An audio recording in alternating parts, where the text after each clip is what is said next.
하나님께 순종을 드리는 일들이 우리가 이렇게 순종하려고 하면 이건 분명한 하나님의 뜻이야 이렇게 시작하는 경우는 없는 것 같아요. 맞아요. 어떤 생각이 문득 드는데 보통은 그냥 무시하고 지나가죠. 예를 들면 기도하다가 아우 정수 씨에게 전화를 좀 해봐야 되겠어 이런 생각이 갑자기 들잖아요. 근데 기도 자리에서 일어나서 바쁘게 다니면 잊어버리고 그렇죠. 그렇게 돼요.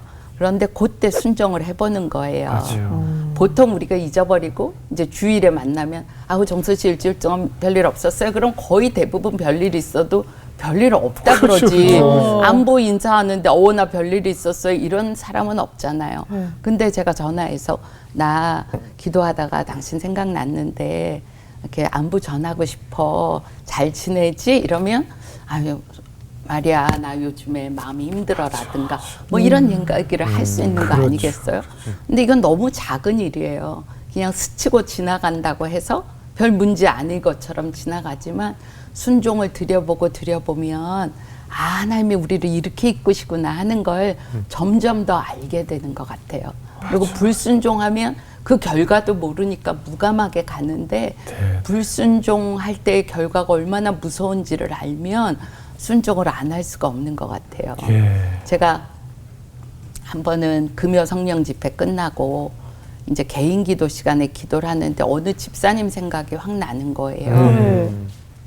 그래서 제 마음에 이 집을 지금 가봐야 되겠다 이런 생각이 드는 거예요. 네. 밤 자정이 가까운 시간에 남의 집을 간다는 게 일단 좀 네네네. 비정상적인 네. 상황인데 제 마음에 그것이 그냥 전화해봐야지 이전 정도가 아니고 가야 되겠어 이렇게 마음이 와서 저희 여자 전도사님한테 내가 어느 집사님 집에 가봐야 될 것 같아. 그래 같이 갈 수 있겠냐 그랬더니 가자고. 그래서 그분이 운전해서 갔어요.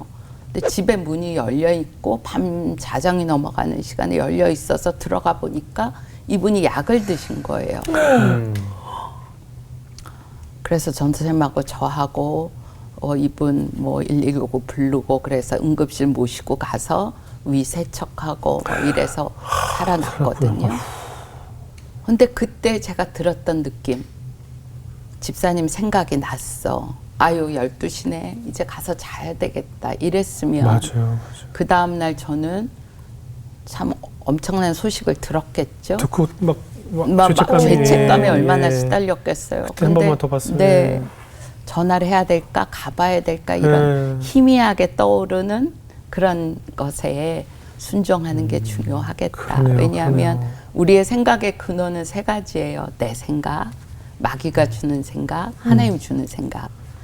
근데 이 밤에 누구네 집에 간다. 뭐 쉽지 아니면 않죠. 또 누구에게 돈을 보낸다. 이건 내 쉽지 않아요. 본성을 다 꺾는 일이니까 맞아요. 주의 인도함이라고 생각하고 발걸음을 내디뎌 보는 게 좋을 것 같습니다. 실제로 네. 저희 새롭게 수출했던 많은 간증하셨던 분들 네. 가운데 엄정아 씨도 그런 얘기를 했는데 네. 갑자기 어떤 누군 친한 친구가 문득 너에게 전화를 하고 싶어졌어. 하나님께서 너에게 전화하라는 음성을 주셨어. 또 혹은 어떤 분은 그냥 하나님께서 어디다가 돈을 보내라는 음성을 주셨어요 라고 해서 받아봐서 뭐가 해결된 이런 간증들이 수많았거든요. 맞아. 네. 근데 우리가 모두 다 하나님의 음성에 민감하고 예. 다 순종할 수 있다면 세상이 또 좀 더 그렇죠, 달라졌겠죠. 그렇죠. 근데 그렇죠. 주님의 음성에 귀 기울이기보다 그냥 무감하게 스치는 일들이 우리에게 너무 많은 게 네. 우리에게는 어폐가 있네. 저에게 많은 네. 게 네, 참 안타까운 일이죠. 예. 사모님도 혹시 누구에게 이렇게 뭐 재정을 주었던 경험이 있어요? 그런 일들이 뭐 있죠. 어머니로부터 훈련 받았고 또 재정이 제게 아니고 주님이 제게 머물다가 가는 거라는 네. 마음을 주셔서 이렇게 순종을 하는데요.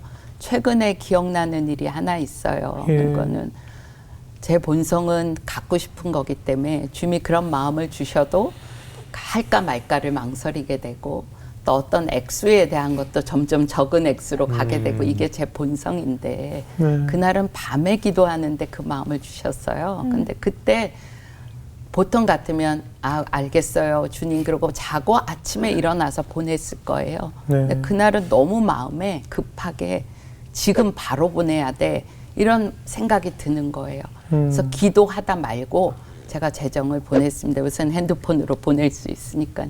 네. 근데 제가 보낸 걸 받은 분이 바로 연락이 왔어요. 네. 그분도 밤에 주무시지 않고 기도하고 있었어요. 하나님, 저는 왜 이렇게 가난하게 삽니까?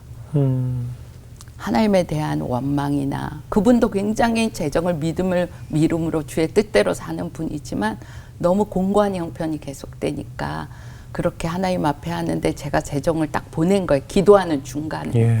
그러니까 이분에게 이거는 돈이 온 게 아니고 하나님이 지금 내 기도를 듣고 계시는구나 이거예요. 근데 그분이 구한 게 나에게 좀 뭐가 있게 해주세요를 구한 게 아니고 어려운 형편에 있는 사모님에게 돈을 좀 드리고 싶어요. 그런데 왜 저는 어렵습니까? 이렇게 기도를 하고 있었던 거거든요. 네. 그러니까 그분도 그 시간에 즉각 그 사모님에게 돈을 보냈어요. 네.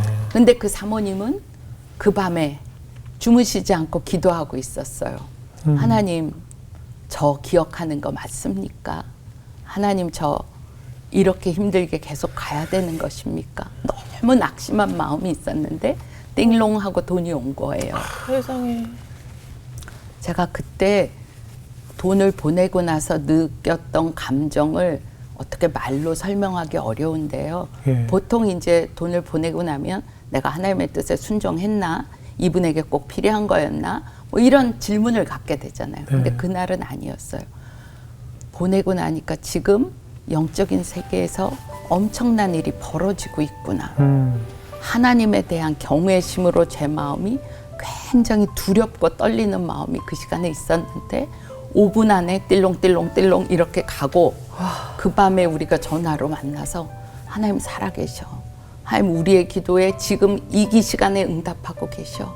하나님 얼마나 신실하신 분인지 이러고 다 같이 위로함을 받은 거예요. 그러니까 사실은 저는 재정의 통로가 됐지만 기쁨은 제가 가장 많이 누렸을 거예요.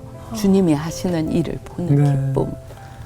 네, 그래서 날마다가 사실은 기적인 것 같아요. 네, 그렇겠네. 정말. 사람들이 다 평범한 일상이라는 말을 쓰는데요. 네. 평범한 일상은 하루도 없어요. 맞습니다. 맞습니다. 주님의 빛으로 비춰지면 날마다가 빛나는 일상이에요. 맞습니다.